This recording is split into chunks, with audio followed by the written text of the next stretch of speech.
Estamos también a la espera de lo que pueda pasar en Oriente Medio. Continúan las negociaciones para intentar llegar a una tregua, un alto fuego en Gaza. Y tenemos al secretario de Estado de Estados Unidos, Anthony Blinken, que ha dicho en las últimas horas que va a hacer todo lo posible para que Hamás acepte la propuesta de tregua, que parece que sí acepta Israel.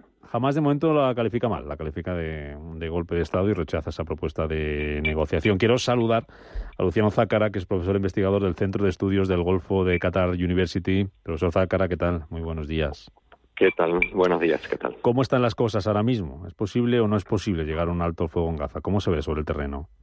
Bueno, yo lo veo de manera bastante pesimista. Como bien has dicho, bueno, Israel aceptó la nueva propuesta de Estados Unidos, evidentemente, porque Blinken y Biden incorporaron aquellos elementos que Netanyahu no aceptaba de la primera propuesta de mayo, que tenían que ver principalmente con la permanencia de tropas israelíes en el corredor de Filadelfia y en el cruce de Rafah con Egipto. Algo que jamás evidentemente no acepta, pero que tampoco Egipto aceptaba. Ayer se reunía Biden con al-Sisi, el presidente de Egipto, y también le dejó claro que esa condición no podía ser aceptada por Egipto porque, en definitiva, la frontera estaría controlada por Israel de un lado y por Egipto del otro, algo que tampoco habría aceptado. Anoche llegaba Blinken aquí a Qatar, tenía previsto una reunión con el Sheikh Tamim, el emir de Qatar, a la noche, y aparentemente esa reunión no tuvo lugar aparentemente por motivos de salud del emir. Todavía hoy queda una serie de reuniones que se tienen que realizar con el ministro de Asuntos Exteriores, pero yo creo que la comunicación que le darán por parte de Qatar y que le ha dado Egipto ya es que esta propuesta para Hamás no es aceptable. Ahí está el principal problema ahora mismo, que Hamás no va a aceptar esta propuesta de momento en estos términos. ¿Qué habría que hacer para que Hamás la aceptara? Bueno, evidentemente la línea roja que se había establecido por parte de Hamás era el retiro de todas las fuerzas militares israelíes de la Franja de Gaza una vez que se termine este periodo de 6 semanas de tregua temporal, digamos. Y lo otro es que finalmente, a partir de la segunda y tercera fase que se había planteado en la propuesta original de Biden, se llegue a un alto el fuego definitivo. ¿Qué pasa? Que eso tampoco lo quiso Netanyahu. Netanyahu quería tener las manos libres una vez que se terminaran estas 6 semanas y que se liberaran a todos los rehenes para seguir adelante con la guerra. Netanyahu no se quería comprometer a que este proceso llevaría a un alto fuego definitivo. Evidentemente eso tampoco sería aceptable para Hamás, y siendo claros, nadie le daría carta blanca al enemigo para decir que puede seguir atacándolo hasta destruirlo definitivamente. Para tener una idea, Israel eliminó a Haniyeh, que era con quien estaba dialogando en Qatar, y ahora tiene que negociar directamente con Sinwar, que está en Gaza, y a quien ha prometido que va a eliminar físicamente. Por lo tanto, una vez terminado este periodo de tregua temporal, Israel seguiría persiguiendo a Sinwar hasta eliminarlo. No creo que ese pacto pueda ser firmado. Sobre el terreno, los que estáis más cerca, profesor Zácara, da la sensación, o hay la sensación de que estamos ante la última oportunidad para lograr ese alto el fuego. O sea, sí, es la última oportunidad porque ya creo que los mediadores decidirán tirar la toalla. Ya no hay muchas más opciones. Ya Qatar hace varios meses atrás había mostrado su frustración diciendo que ninguno de los dos quería dar el brazo a torcer. Seguimos más o menos en la misma situación. ¿Qué pasa? Que, bueno, evidentemente Egipto y Qatar están más por la labor de presionar a Israel y a Estados Unidos para que Netanyahu ceda en algo, pero Estados Unidos está, por otra parte, esperando que Qatar y Egipto convenzan a Hamás de que tienen que firmar. Por lo tanto, no hay acuerdo entre los mediadores, ni va a haber acuerdo entre las dos partes que están combatiendo en esta guerra. ¿Qué papel está jugando o qué papel va a jugar Irán en todo esto? Porque desde la semana pasada estamos a la espera de que se materialice, ojalá no sea así, la respuesta de Irán por el asesinato del líder de Hamás. parecía que iba a ser inminente la semana pasada, así lo decían los servicios secretos estadounidenses. De hecho, Blinken suspendió el jueves pasado el viaje que tenía previsto para esas negociaciones de paz, esas conversaciones de tregua, luego retomaba esta semana. No se ha producido. ¿Qué tiene que decir Irán en todo esto? Bueno, depende a quién le preguntemos. Para Israel creo que no representa ninguna amenaza.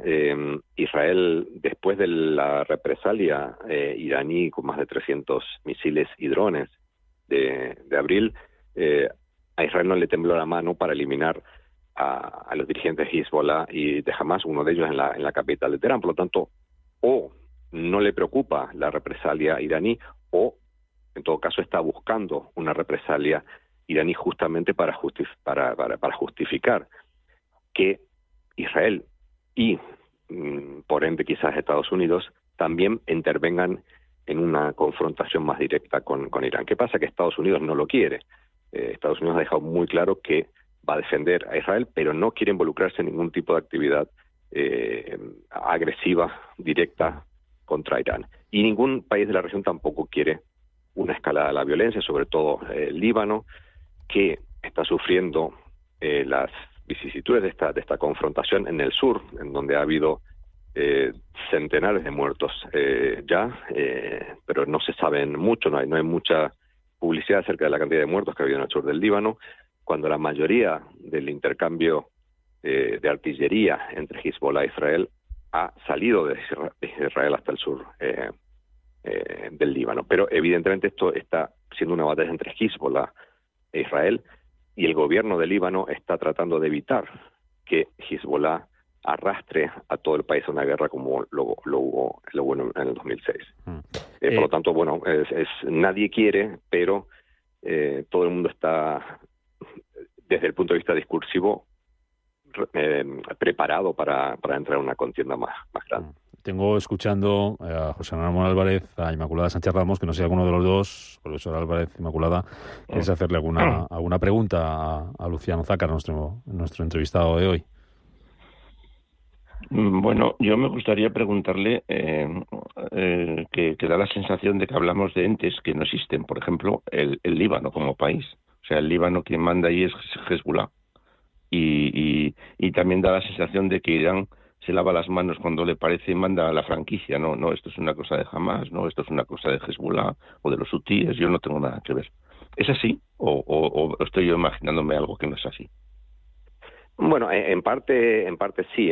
Lo de que el Líbano no existe, bueno, depende cómo uno interprete quién tiene el poder. Es verdad que Hezbollah tiene mucho poder en el Líbano, pero no pueden controlar el país. Si no lo hubieran hecho y hubieran impuesto directamente un gobierno y una república islámica al estilo iraní, eso no es posible, porque existen otras fuerzas con las que tienen que negociar para mantener un status quo, y esto viene ya desde los años 30 del siglo pasado, que después se ha reafirmado a partir de los acuerdos de Taif del año 91. Por lo tanto, ese status quo nadie lo quiere mover, nadie quiere revisar esos acuerdos, pero tampoco se le ha pedido o se le ha exigido, o sea, no se le ha podido hacer a Hezbollah que entregue las armas y que se incorpore a un ejército nacional. Pero lo cierto es que hay esas diferencias y que hay conversaciones y negociaciones para evitar que todo el país sea arrastrado a una guerra.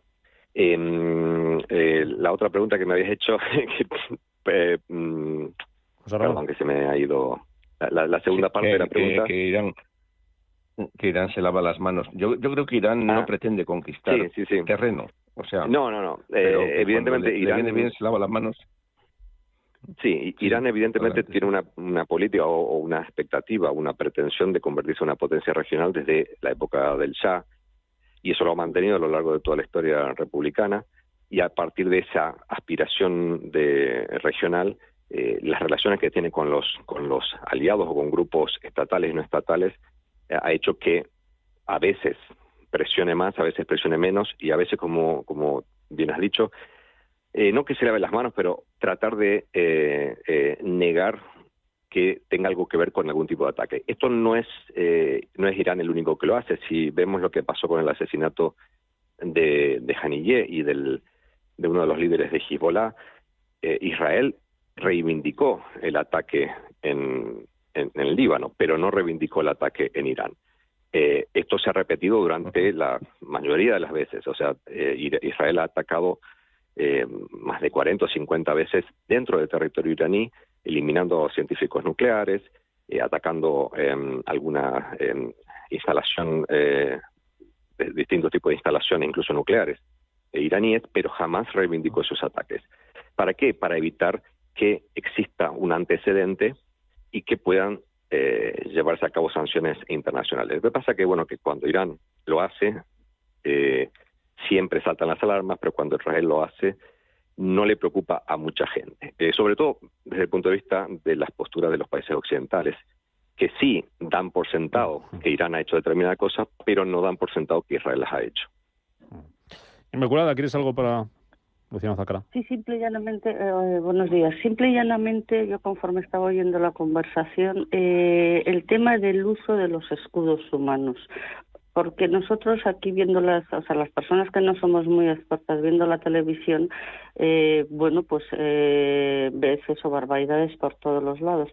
Pero por otro lado, hace poco, y no recuerdo quién fue el experto no recuerdo el nombre en este momento, decía, es que hay que ver como el propio ejército israelí intenta no tener daños colaterales, matar a civiles, para entendernos, pero el uso de los escudos humanos por parte de Hamás, pues es un problemón, Entonces, el experto que tenemos aquí, sí que me gustaría que pudieras darnos una visión o una pincelada al respecto.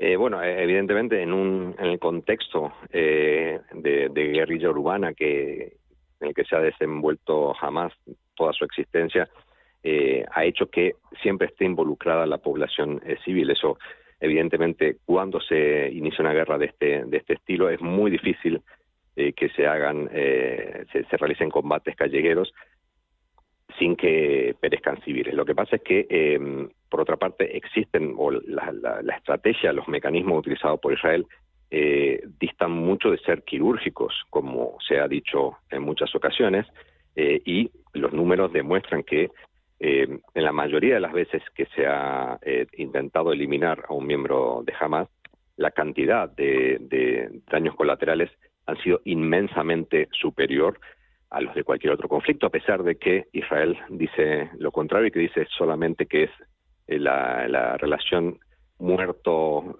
legítimo, y muerto legítimo es de 1 a 1.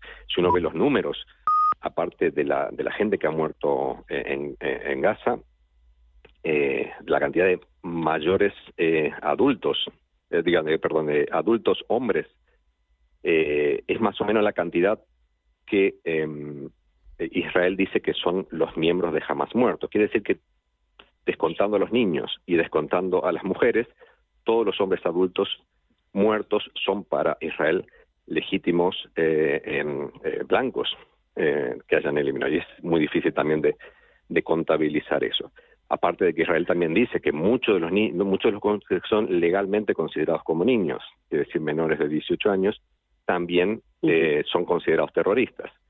Por lo tanto, lo de la capacidad israelí de evitar daños colaterales ha quedado ya desde hace muchos meses en duda, y eso se ve por las distintas declaraciones, las distintas resoluciones que se han tomado en la Corte Internacional de Justicia, en la Corte Penal Internacional y diversos organismos pertenecientes a las Naciones Unidas. Le hago la última, profesor Zácara.